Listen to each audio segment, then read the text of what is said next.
네, 안녕하십니까. 예, 전기기사 문제풀이 2과목 전력공학 2014년 3회 문제풀이를 시작하도록 하겠습니다. 자, 여러분 교재 문제 21번을 보겠습니다. 문제 21번. 21번을 보시면 발전기 주 변압기의 내부 고장에 대한 보호용으로 가장 적합한 것은 그랬는데, 자, 우리 발전기의 내부 고장의 발생은 어떻게 검측을 하고 있죠? 이렇게 발전기가 있다라면 발전기에 양측에 뭐를 설치하지? CT를 설치해서 CT를 이렇게 내부 고장이 발생했다 그러면 내부에 고장이 발생된 걸 가지고 전류가 평상시에는 어떻게 흐르겠어요? 이렇게 고장 전에는 이렇게 흐를 거야. 그러면 CT 2차 측에는 어떻게 유기되지? 반대 방향으로 이렇게 유기됐었을 겁니다. 그러면 가운데 뭘 설치했냐? 오퍼레이팅 코일이라는 걸, 동작 코일을 설치해놔서 전류가 어떻게 동작하고 있냐면 오퍼레이팅 코일 쪽으로 전류가 흐르지 않고 전류가 아마 이렇게 흘렀을 겁니다. 근데 내부 고장이 발생을 하면 어떻게 되는 거야? 전류가 내부 고장이 발생한 쪽으로 전류의 방향이 바뀌겠지. 어떻게? 이렇게 바뀔 것이고 얘는 그대로 이렇게 흘러가겠네요. 다시 쓰면 이렇게 고장 전류가 흘러 들어간다는 거지. 이렇게 고장 전류가 흘러 들어갈 겁니다. 그러면 CT 2차 측에는 전류가 어떻게 뜨지? CT 2차 측에는 전류가 아마 이렇게 생기겠지. 이렇게, 반대니까 이렇게, 그 다음 얘는 어떻게 생길까? 이렇게 될 거 아니야. 그러면 얘들이 전류가 이렇게 흘러요. 이렇게.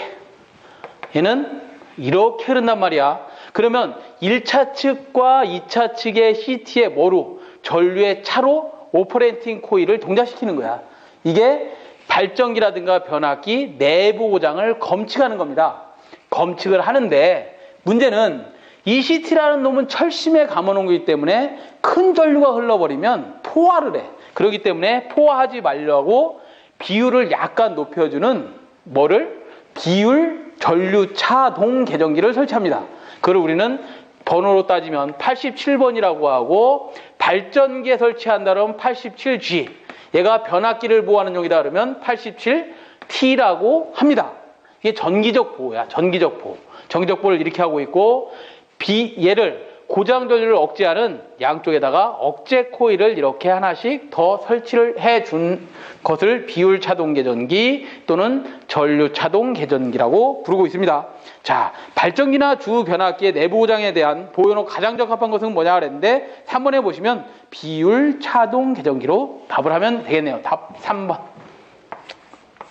좀 더 구체적으로 설명을 좀 드리면 우리 변압기라 그랬으니까 발전기나 주 변압기라 그랬으니까 내부 고장은 전기적 보호와 기계적 보호로 사실은 분리를 해줘야 됩니다. 그렇지만 이 문제에서는 우리 차동 계전기로 할 것이냐 아니면 온도 계전기로 할 것이냐 과전류 계전기로 할 것이냐를 설명해 달라고 했으니까 답은 3번 비율을 가지고 따지는 전류 차동 계전기다. 그래서 답은 3번이고요. 문제 22번을 가시면 22번은 수조에 대한 설명 중 틀린 것을 찾아라 그랬습니다. 수조에 대한 설명을 하는데 수조라는 게 뭐냐면 이렇게 22번을 이쪽으로 갖고 오시면 자, 수조라는 게 두 가지로 분류가 됩니다. 수조도 우리 하천을 이렇게 막아놨어요. 예를 들어서 하천을 막아놓고 댐을 만들어 놓고 댐을 이렇게 건설을 해놓고 여기다가 수로를 하나 만들어 놓습니다. 수로를 만들고 여기다가 이렇게 예를 들어 저수지 하나 만들었다고 하자. 작은 저수지를 만들고 다시 또 여기다가 이렇게 상수조를 하나 만듭니다. 상수조. 얘를 수조라고 해요. 상수조라고 하는데 이 상수조를 만들고 여기다가 수압관을 이렇게 하나 쭉 설치해 놓은 거야. 밑으로. 그래갖고 그 낙차를 이용해서 뭐를 돌린다? 터빈을 돌려주는 방식이 있습니다. 얘는 뭐야? 우리 하천의 옆구리를 뚫어서 이렇게 저수지를 만들고 상수조를 만들어 놓고 여기서는 부유물이 같이 딸려올 거 아니야? 부유물을 침전시키는 침사지로 사용을 해요. 침사지로 사용하는 이런 방식이 있는가 하면 또 어떤 방식이 있냐면 우리 댐이 있으면 댐에 물을 이렇게 가둡니다. 이렇게 돌을 막아서 댐을 가두고 여기다가 이렇게 시스탑을 만들어놔. 그렇게 해서 구멍을 뚫고 압력을 가한 압력수로입니다. 이거는 물이 이만큼 차 있는 거야. 이런 압력수로에 뭐를 만드느냐면 수조를 하나 또 만들어 놓습니다. 그 다음 여기 압력수로 끝에다가 수압관을 만드는 거야. 이거하고 동일하게 수압관을 만들어 놓고 여기다가 터빈을 달아놓고 터빈이 뭐 해주는 거예요? 물이 떨어지면 터빈 날개가 돌려서 터빈 축에 발전기를 이렇게 만들어 놓는 거죠. 터빈 축에 발전기를 만들어 놓는 이런 두 가지 방식이 있습니다. 자, 다시 보죠. 우리 이걸 뭐라고 한다고? 수로라고 했는데 얘는 압력이 가해지는 압력수로고, 이런 방식은 압력이 가해지는 무압수로라고 합니다. 무압, 압력이 없다. 무압수로입니다. 거기에 뭐가 달려있어? 상수조. 여기도 역시 수조가 있습니다. 이렇게 수조가 높아요. 수조가 높아서 누구하고 평상시에 높이를 맞추고 있는 거야? 물이 여기만큼 차 있는 거야.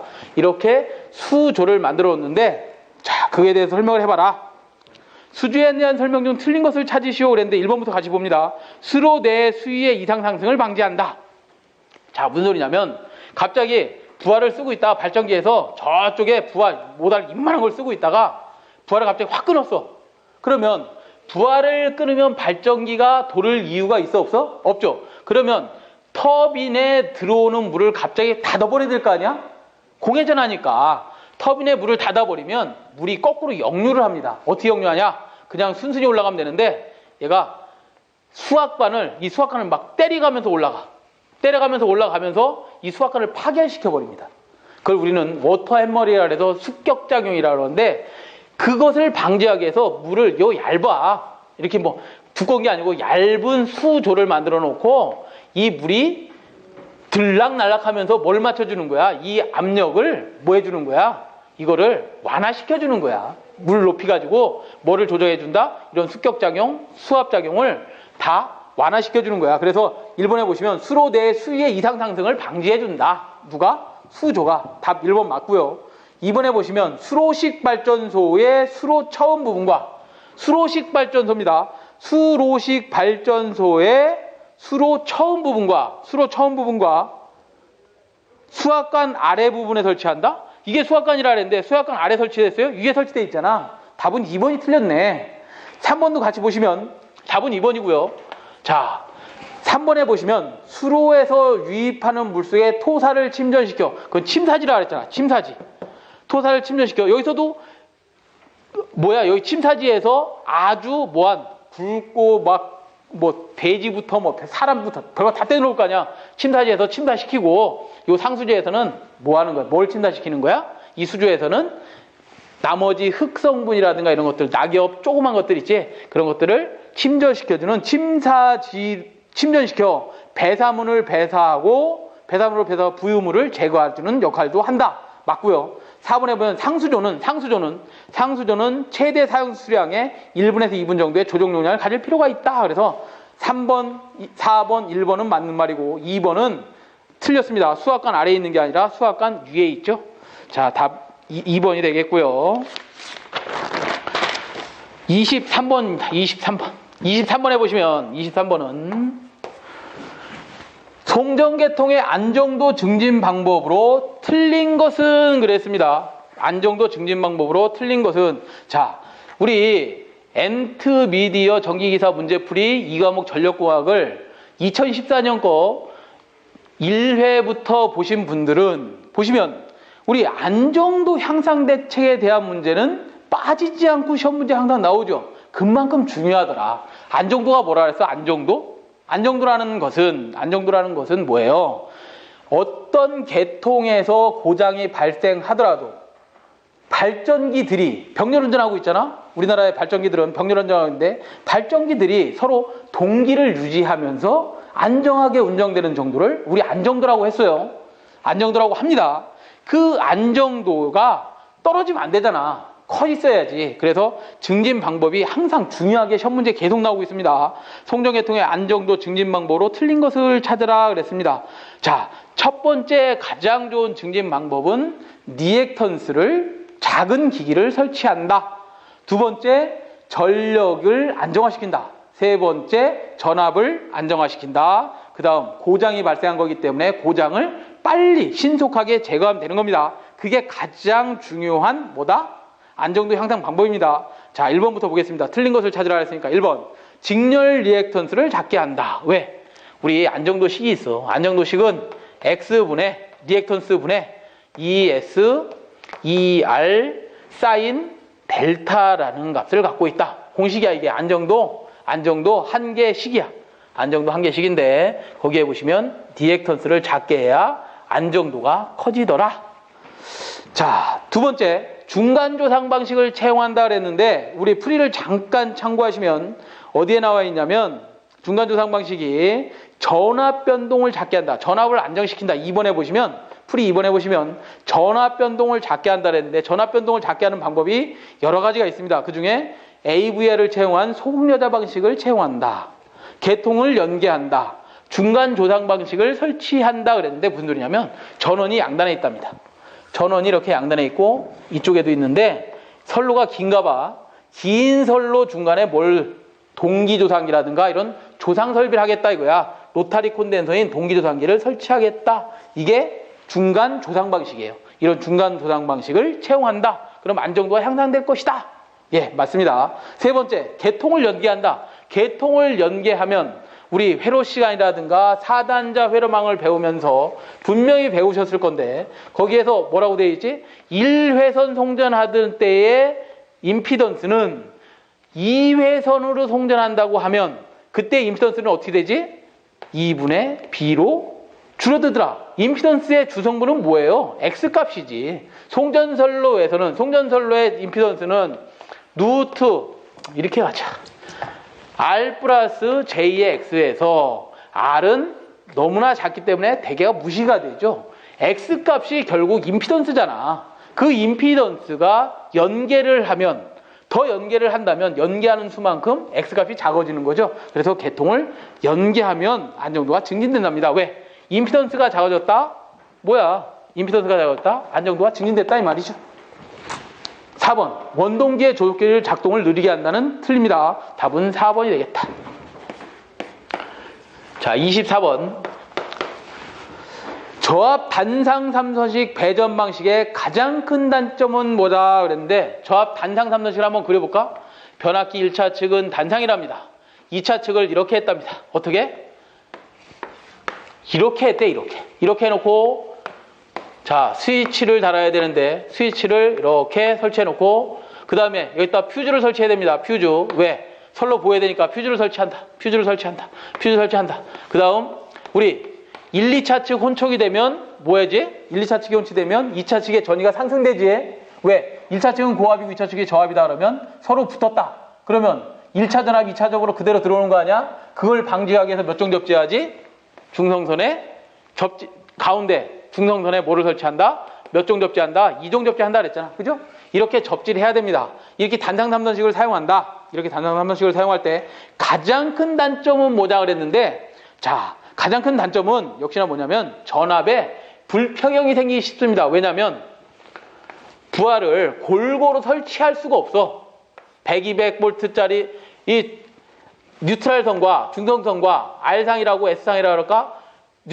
중성선과 뉴트럴선에 몇 볼트 뜨는 거지? 110V가 뜨고 R상과 S상에 몇 볼트? 220V. 중성선과 S상에 몇 볼트? 110V가 이렇게 뜰 거야. 이렇게 뜨는데 부하를 골고루 설치하기가 나쁘기 때문에 무슨 현상이 잘 생겨?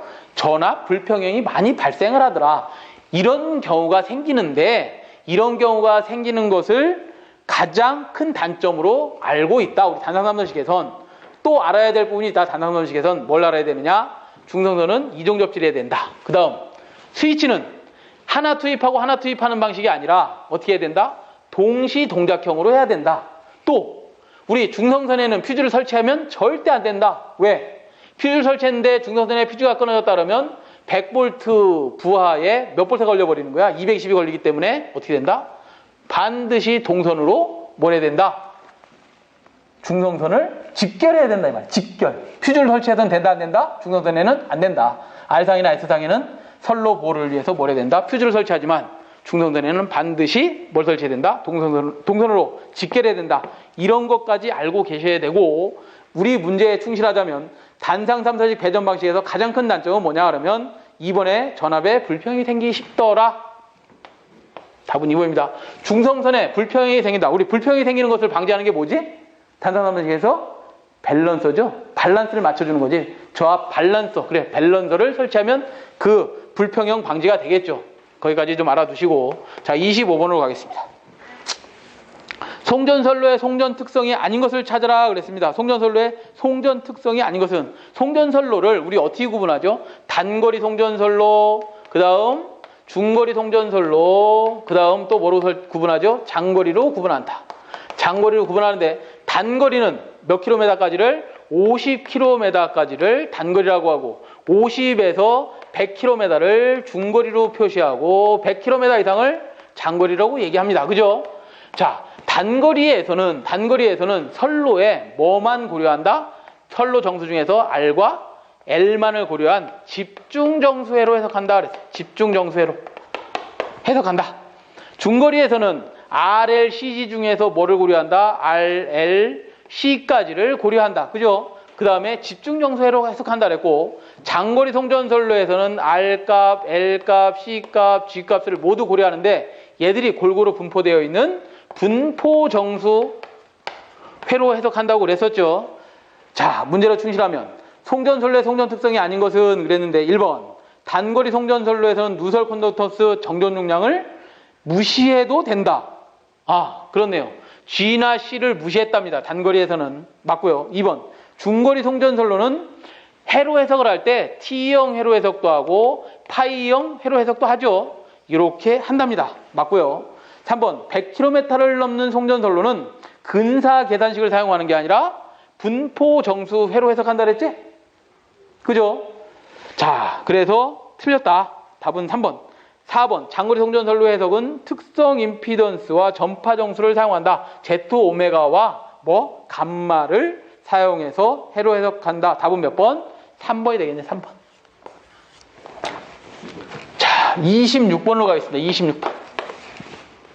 차단기에서 고속도 재회로의 목적은 무엇이냐 그랬는데 우리 안정도 향상 대책의 안정도 향상 대책이 가장 큰 게 뭐라 그랬어? X값을 어떻게 한다? 작게 한다. 그 다음 두 번째가 뭐라 했어요? 차단기를 고속도 차단한다 그랬지? 고속도 차단. 고장을 빨리 제거해버리면 되는 거 아니야? 고장을 빨리 제거하면 된다. 고장 지속을 빨리 차단해라. 빨리 차단해라. 또 뭐 있었어요? 전압을 안정화시켜라. 그 다음 또 뭐 있었어? 하나가 전력을 평형화시켜라. 전력 평형. 이 중에서 고속도 재회로, 고속도 왜 하는 거야 이거? 고장 지속 시간을 빨리 없애려고. 그래서 걔는 안정도 향상의 목적이라 했었잖아. 그죠? 안정도 향상의 목적이다. 답 1번에 있네. 27번으로 가겠습니다. 전선 지지점의 높이가, 자, 전선 지지점의 높이가 10원에 달합니다. 한번 문제를 한번 쭉 읽어보시면 아, 뭘 구하라는 거지? 한번 문제를 좀 파악을 하셔야 되겠습니다. 공식이 생각돼야 됩니다. 이거는 얼른. 자, 무슨 소리냐면 전선 지점의 높이가 15m, 이도가 2.7m, 경관이 300m일 때 전선의 지표상 평균 높이를 구해라 그랬어요. 자, 무슨 소리냐? 전주가 있답니다. 전주가 있는데 전주에 경관이 S가, 경관을 S라고 하고 경관이 300m가 주어졌습니다. 300m가 주어졌고, 그 다음에 전선을 설치하면 경관에 비해서 딥이라는 게 생기지. 이렇게 딥. 전선이 축 늘어져 있잖아. 딥이라는 게 생기는데 이 딥이 지지물의 높이를 결정하지. 이 딥이 얼마가 주어졌냐면 2.7m가 주어졌습니다. 자, 단위가 다 똑같네요. 전선의 평균 지점의 높이가, 전선의 지점 높이가 15m랍니다. 이걸 H라고 하죠. 이렇게 H라고 할 때 평균 높이를 구하래. 평균 높이를 구해라. 그러면 평균 높이 H는 어떻게 구했었지? H 마이너스 뭐야 이게? 지점 높이 마이너스 3분의 2 D라는 공식이 얼른 생각나야 되겠죠? 단위는 메다지.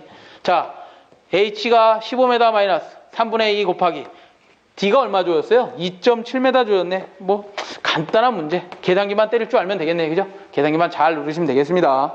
자, 그럼 계산기 누르면 얼마 나오냐? 얘가 13.2m가 나온답니다.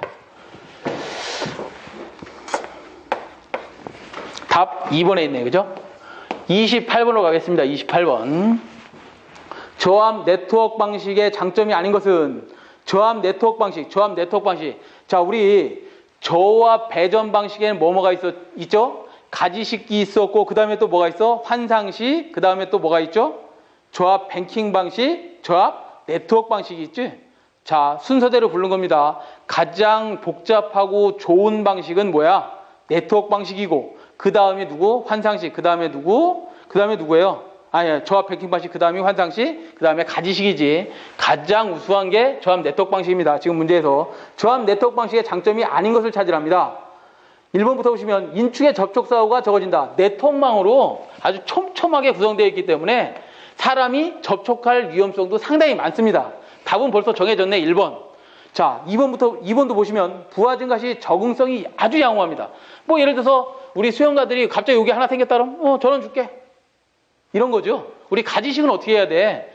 서브스테이션, 변전소가 있다면 변전소에서 쭉 나가다가 수영가 여기 하나 생기면 저기 간선으로부터 붕괴하고 이렇게 올게. 그렇지만 네트워크식은 어떻게 하는가? 이미 다 그물망처럼 총총히 돼 있어. 그런 데서 하나 주는데 아무 문제들이 없다 이거야. 그래서 2번 맞고요. 3번 보시면 3번은 뭐로 돼 있지? 3번은 무정정 공급이 가능하다. 네트워크 방식은 무정정 공급이 가능합니다. 우리 가지식은 여기서 만약 고장 났더라도 차단기가 여기 있다면 이거 다 끊어야 돼. 여기 가지처럼 수용가들이 쭉쭉 있는데도 불구하고 어떻게 된다? 여기서 다 끊어서 정전 범위가 넓어집니다. 자, 그 다음 4번 전압 변동이 적다. 전압 변동도 역시 적습니다. 답은 1번이 되겠네요. 29번. 중거리 송전선로의 T형 회로에서 송전단 전류 IS는 물어봤습니다. 송전단 전류 IS를 물어봤네요. T형이 있네. T형. 자, 그러면 이게 무슨 소리냐?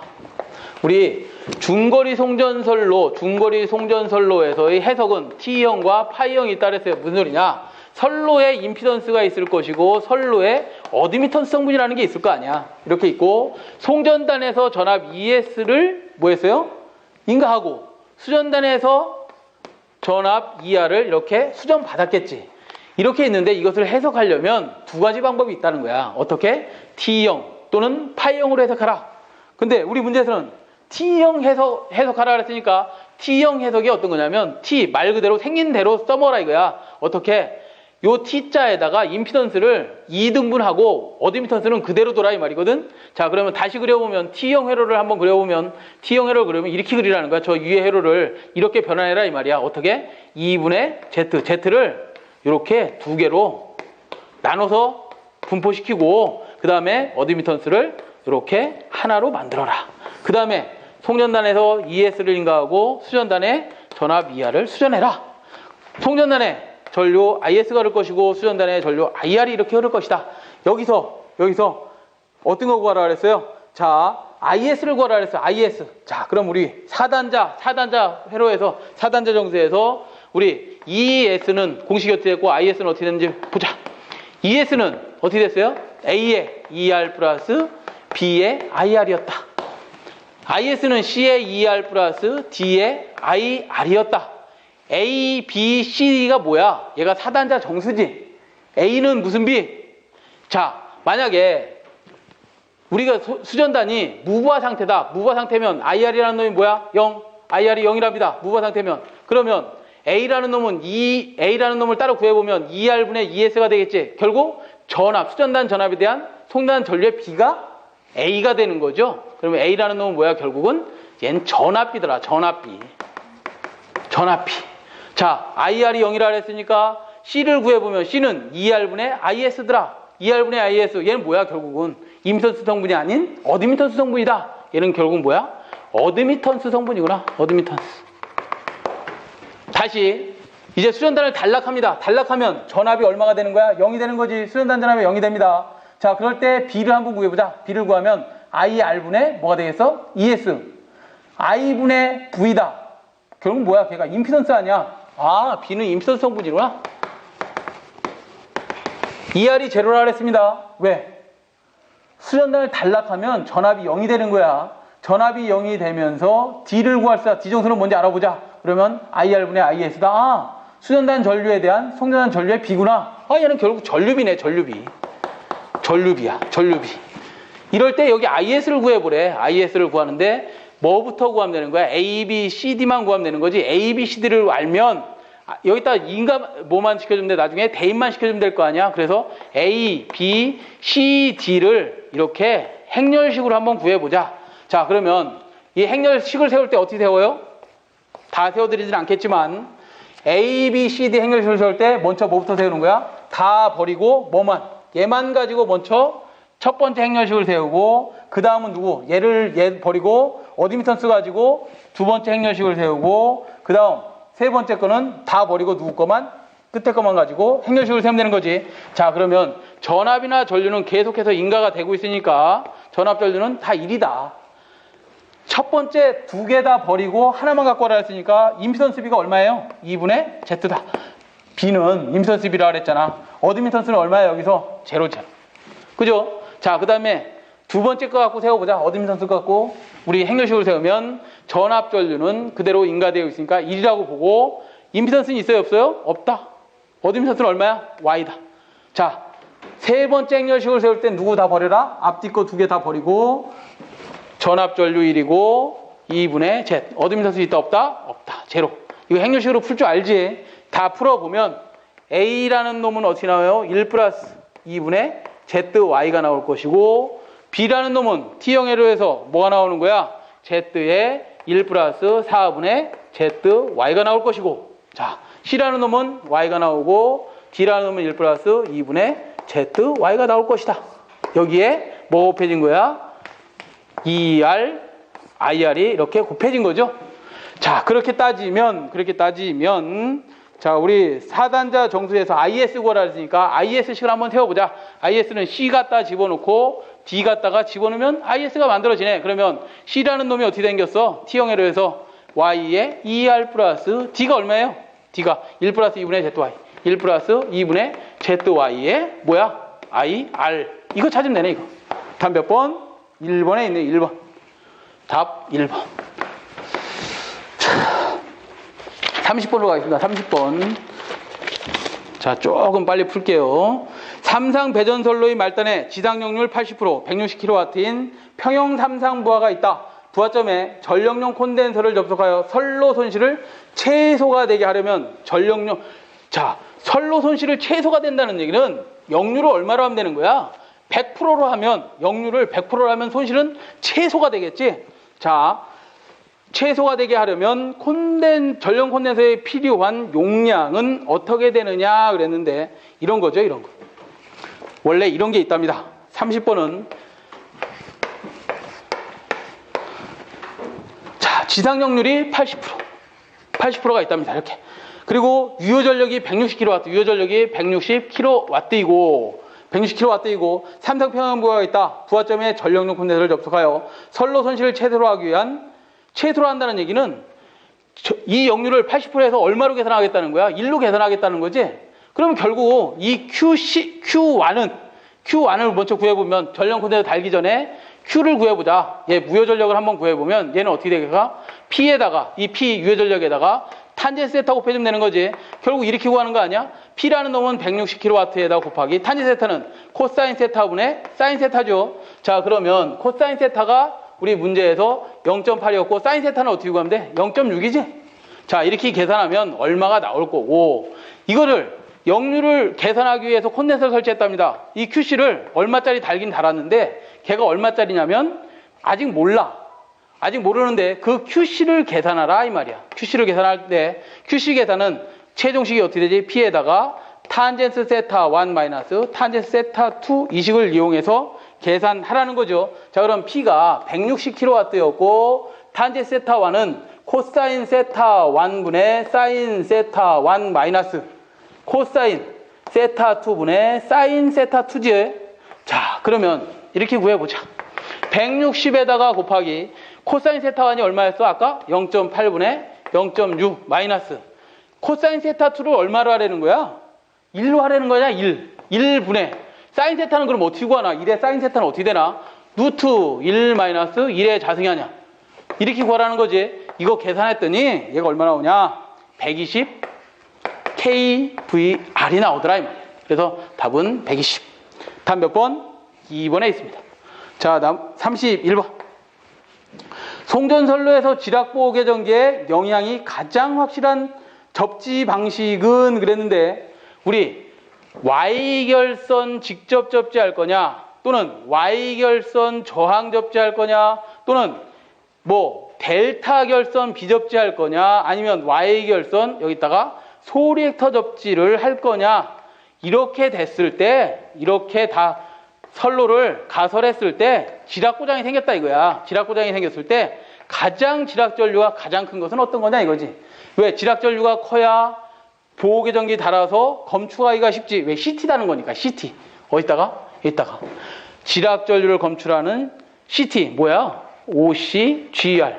달아서 뭐 하겠다는 거야? 지락전류 검출하는데 이 지락전류 검출하는데 가장 용이한 접지 방식이 뭐냐? 당연히 Y결선 직접 접지입니다. 왜냐면 이때의 지락전류의 크기는 얼마냐? 3Ig라는 큰 전류가 흐르고요. 이때의 지락전류는 만약에 저항 접지에서 지락전류가 생겼다면 아래 영향을 받기 때문에 전류값이 약간 적어지겠지. 그 다음에 델타 결선에서는 지락이 발생을 하더라도 누구의 영향을 받냐면 정류장 C의 영향을 받기 때문에 지락전류 검출이 거의 불가능합니다. 거의 불가능하고 소리액터는 역시 지락전류가 발생을 하더라도 어떻게 된다? 아무 영향을 주지 않아. 계통에. 그렇기 때문에 누가 가장 크다? 직접 접지 방식이 가장 크더라. 31번은 1번입니다. 32번.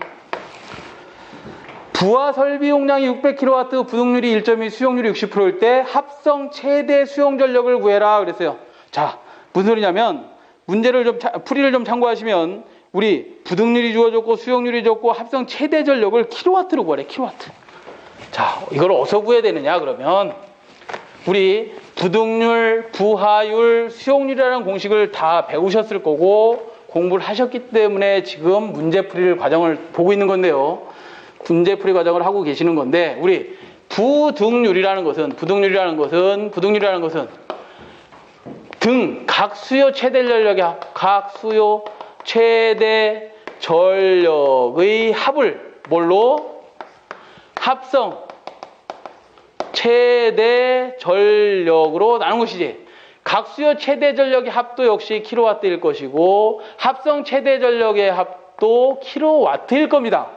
여기서 뭐 구하라는 거야? 합성 최대 전력 구하라 그랬잖아. 그러면 얘하고 얘만 자리만 뭐 하면 돼? 리플레이스. 바꿔주면 되는 거 아니야? 그러면 다시 구하면 합성 최대 전력은 부등률 분의 어떻게 구하면 된다? 각수요 최대 전력의 합이라 그랬는데 각수요 최대 전력의 뭐 설비가 하나뿐이 없네. 하나뿐이 없는데 걔를 구해라 이 말이야. 얘는 어떻게 구해? 각수요 최대 전력의 합은 설비 용량에다가 뭐 곱해주면 돼? 수용률 곱해주면 되는 거 아니야. 그럼 구할 수 있는 거지. 수용률 곱하기 뭐? 설비 용량으로 계산하면 된다. 그러면 다시 보면 부등률이 얼마 주었어요? 1.2다. 그 다음에 수용률은 얼마? 0.6이다. 설비 용량이 얼마? 600이다. 이대로 계산하면 되는데 역시 얘는 단위가 뭐 나오는 거야? 킬로와트가 나오지. 만약에 변압기 용량을 구해라 이거 가지고 변압기 용량 구해라 그랬으면 역률을 어떻게 하면 돼? 나눠주면 되는 거지. KVA로 구하면 되니까. 그렇지만 지금은 뭐라 킬로와트를 구하라 했으니까 이렇게만 계산해 주시면 되겠죠. 계산했더니 얼마 나오냐면 다음 페이지에 보시면 300kW가 나온답니다. 답 2번. 33번. 가공전 선로의 경관이 200m. 전선의 자체 무게 W네 W. 인장 하중이 5,000kg. 안전율이 2인 경우 전선의 2도를 계산하랍니다. 전선의 2도.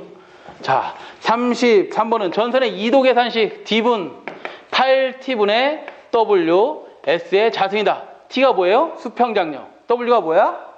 전선의 무게. S가 뭐야? 경관이라 그랬지. 여기서 뭐 구하라 그랬어? 2도 구하라 그랬어요? 2도를 그대로 구하라 했으니까 8 곱하기 T 수평장력을 넣으려고 봤더니 수평장력이 안 주어졌어. 수평장력이 안 주어지면 어떻게 하라 그랬어? 안전율분의 인장하중이다. 안전율분의 인장하중. 안전율 얼마 주어졌어요? 2. 인장하중이 얼마? 5,000. 분의 W가 얼마야? 전선 1kg의 무게가 2. 그죠? 2. 곱하기 경관의 자승. 경관의 자승 해주시면 DB 몇 메다가 나오더라. 그게 얼마 나오냐? 4m가 나온답니다. 4m. 답 몇 번? 2번. 자, 34번. 한 대의 주상 변압기의 부하 1과 부하 2가 병렬로 접수되어 있다. 주상변압기에 걸리는 피상전력을 구하시오. 그랬어요. 피상전력. 자, 우리 피상전력이라는 놈은 어떻게 구하지?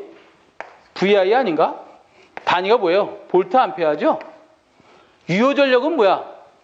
유효전력은 VI에다가 코사인 세타 곱한 게 와트가 된 거지? 이게 유효전력이죠. 자, 그 다음에 무효전력은 뭐야? 무효전력 Q라고 표시해줄까? 무효전력은 어떻게 계산해? VI에 사인 세타로 계산하고 단위가 뭐예요? 바지 바. 자, 이렇게 되어 있는데 이 피상전력을 구하랍니다. 피상전력을 구하는데 피상전력은 자, 다시 또 쓰면 어떻게 되냐면 유효전력의 플러스 무효전력의 벡터 합입니다. 벡터 합성입니다. 삼각형을 한번 그려보자. 삼각형을 그려보면 우리 피상전력이라는 놈이 뭘 결정하는 거야? 변압기 용량이야. 볼트 암페어. kV로 표시하잖아. 변압기 용량. 이게 피상전력이야. 피상전력은 유효전력을 P, 킬로와트라고 표시하지. 유효전력. 무효전력 Q, kVR에 대한 벡터. 실수분과 허수분의 벡터 합성이지. 그럼 이렇게도 표시할 수 있는 거 아니야? P 플러스 J의 Q로 표시한다. 결국 PA라는 놈은 이렇게 표시할 수 있겠네. 어떻게 표시하냐면 이렇게 표시할 수 있겠네요. 자, PA라는 놈은 이렇게 표시한 다음에 P 플러스 J의 Q는 이렇게 표시할 수 있어? P의 자승 플러스 Q의 자승이다. 가능해요? 자, 그러면 P는 부하가 두 개 있다 그러니까 유효전력을 합성하면 되는 거야. 부하가 두 개 있다. 유효전력을 두 개 합성해. 그러면 P1과 P2를 합성한 거에 자승 플러스 무효전력을 또 합성해. 무효전력이 몇 개 있어? 두 개 있어. 두 개 나타날 거 아니야? 근데 이 무효전력을 어떻게 구한다 그래서 VI 사인 세타 또는 이렇게 두고 할 수 있나? 이 Q는 P의 탄젠 세타로도 계산할 수 있는 거죠. Q는 어떻게 한다? P의 유효전력에다가 탄젠 세타로도 계산할 수 있다라고 했어. 그러면 P1의 탄젠 세타 1 플러스 P2의 탄젠 세타 2의 자승으로 계산할 수 있겠네. 이거 찾으라는 거야, 이거. 아시겠죠? 자, 다음 몇 번? 3번. 자, 35번.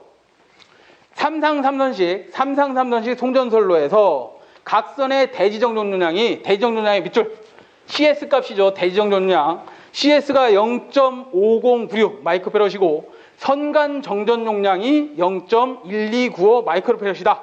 작용전전용량을 계산하시오. 작용전전용량을 우리 이렇게 표시하자. CN이라고 표시한다면 CS 플러스 3CM으로 나타낼 수 있다. CS가 얼마? 0.5096 플러스 3 곱하기 CM이 얼마예요? 상온전용량이 0.1295. 이렇게 계산해라. 계산했더니 얼마? 0.9가 나온다. 다음 몇 번? 2번. 36번. 유도장애를 경감하기 위한 전력선 측의 대책으로 틀린 것은 그랬는데 1번부터 좀 보겠습니다. 고저항 접지 방식을 채용한다. 2번. 송전선의 통신선 사이에 차폐선을 설치한다. 3번. 고속도 차단 방식을 채택한다. 4번. 중성점 전압을 상승시킨다 그랬는데요. 자, 우리 유도장애를 경감시키기 위한 전력선 측의 대책은 자, 유도장애가 어떻게 일어나는 거지? 우리 철탑이 있다면 철탑에 전선이 이렇게 가선돼 있어. 전선이 이렇게 가선돼 있는데 위에 뭐 달아놨어? 가공지선 매달아놨죠. 거기에 뭐가 있다 그래서 통신선이 이렇게 있답니다. 혹시 통신선이 있다면 얘에 의해서 뭐가 발생하는 거야? 전류가 흐르면 자장권이 형성될 거 아니야? 이 자장이 형성되는데 이 자장권에서 멀리 떨어뜨리면 되는 거 아니야? 그죠? 그러면 이 자장이 이렇게 형성된 것을 다시 또 상쇄시켜주는 놈이 있으면 되는 거 아니야? 상쇄시켜주자. 상쇄시켜주는 놈이 하나 있어. 걔가 뭐야? 차폐선이야. 차폐선. 이렇게 하든지 뭐 통신선을 케이블로 하든지 이런 방법들을 사용하면 되겠죠. 자, 그걸 가지고 다시 한번 보자. 고저항 접지 방식을 채용한다. 맞고요. 송전선 사이에 차폐선을 설치한다. 맞고 고속도 차단한다. 고장이 발생을 하면 전자유도 현상이 발생하는데 얼른 고장을 차단해버리면 되겠지. 중성점 전압을 상승시키면 안 되겠죠. 중성점 전압을 상승시키면 안 됩니다. 답 4번이고요. 37번. 굉장히 좀 어려운 문제가 나왔는데 화력발전소에서 매일 최대 출력 10만 킬로와트 부하율 90% 60일간 연속 운전할 때 필요한 석탄량을 구해라 그래서 석탄량. 자, 우리 발전소 효율 이타는 어떻게 구하냐면 공식이 MH분의 860 PG라는 공식이 있습니다. 자, 발전 효율 공식이야. 여기서 M은 뭐냐? M은 시간당 연료 소비량을 얘기하는 것이고 곱하기 H는 뭐냐면 발열량이야. 발열량. 킬로칼로리 파 킬로그램. 1kg당 발생하는 열량입니다. 열량분의 860 곱하기 PG예요. PG인데 PG는 뭐냐? 발전기 출력이게 되지. 킬로와트로 표시한다. 이렇게 되어 있을 때 뭘 구하라 그랬어? M을 구하라 그랬네. M을 구하라 그랬으니까 M은 효율 이타 곱하기 H분의 어떻게 하면 돼? 860 PG로 계산하면 된다. 이타 효율이 얼마 주어졌어요? 사이클 효율, 발전 보일러 효율, 그 다음에 발전기 효율 98% 이걸 다 어디다 넣어주면 되는 거야? 뭐에다 넣어주면 되고 그 다음에 발열량이 얼마 주었어? 5,500 주어졌네. 자, 효율이 이렇게 주어졌답니다. 0.4 곱하기 0.85 곱하기 효율이 0.98 곱하기 발열량이 얼마? 5,500분의 860 곱하기 PGR에 PG. 자, PG를 하려는데 PG를 구해야 되네. 야, 굉장히 어려운 문제네. 그죠? PG가 뭐냐면 아까 뭐라 그랬지? PG가 발전기 출력이라 그랬잖아. 발전기 출력인데 그게 60일간 운전한 거래. 그러면 이 PG를 킬로와트 아워를 넣어야 될 거 아니야. 60일간 시간을 넣어줘야 되겠지. 걔를 우리 W라고 하자. W는 전력량이라고 한다면 P에다가 뭐 곱해준 거야? 시간 곱해준 거야. 그지?